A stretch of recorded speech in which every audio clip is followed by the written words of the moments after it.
about some of his business dealings, the names of the people who go in and out of his house while you're working there. You could earn even more.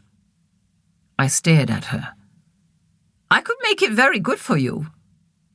No. She lifted her head slightly. You will do this for me, Emma? No, I said. I resign. You can't resign. You will stay with me. I'll have a resignation letter on your desk tomorrow morning.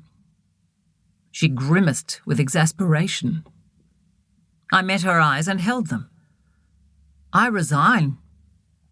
Nobody in Hong Kong will pay you as well as I do. I don't care, I said. I'll find something. You have to give me 2 weeks' notice, she said.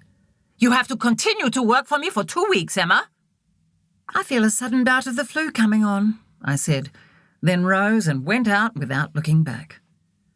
My friend April was sitting at the computer outside Miss Kwok's office with her fiancé, Andy, hovering behind her.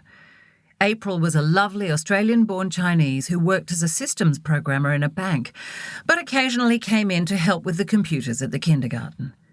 She had a soft, kind face framed by shoulder-length hair dyed a rich russet brown. Hi, April, bye, April. Gotta run, I'm late for Mr. Chen, I said as I hurried past. We going for Thai Saturday? April called after me. I stopped. Yeah, one Thai. Andy, a slim, well-dressed Chinese guy, glanced unsmiling over the top of April's head at me. I can't come, he said. I have to be in China.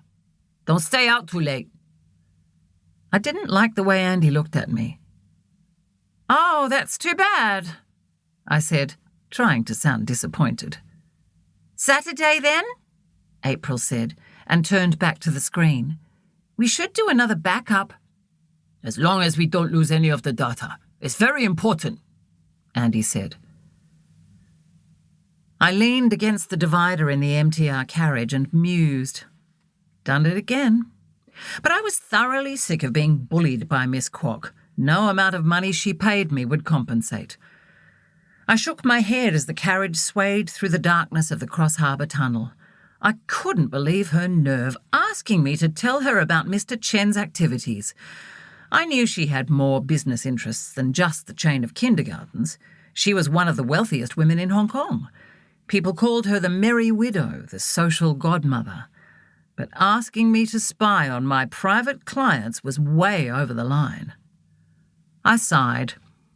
I had a tidy nest egg saved. The combination of Miss Kwok's excellent salary with the fat checks I'd received from private clients over the last 4 years. It'd keep me going for a while. I wasn't ready to return to Australia and a mundane life in suburbia. At only 28, I felt no great rush to settle into anything boring. I tried to tidy my hair. As usual, my short brown ponytail had come out everywhere. Nobody took any notice of me.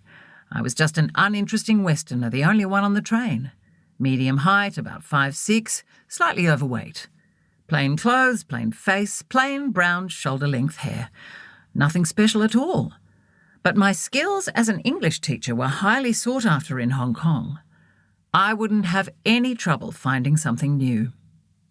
Or maybe Singapore. Gifted English teachers were always welcome in Singapore, and the correspondence course I was halfway through could be taken from anywhere in the world. The train stopped at Admiralty Station, and I joined the rush onto the platform. I rode the escalator up to ground level and the terminal, where I could take a bus to Mr. Chen's apartment on the Peak. The traffic noise and polluted air hit me like a physical force as I walked out of the station. Chinese New Year had just finished. The Year of the Horse in 2002 had begun.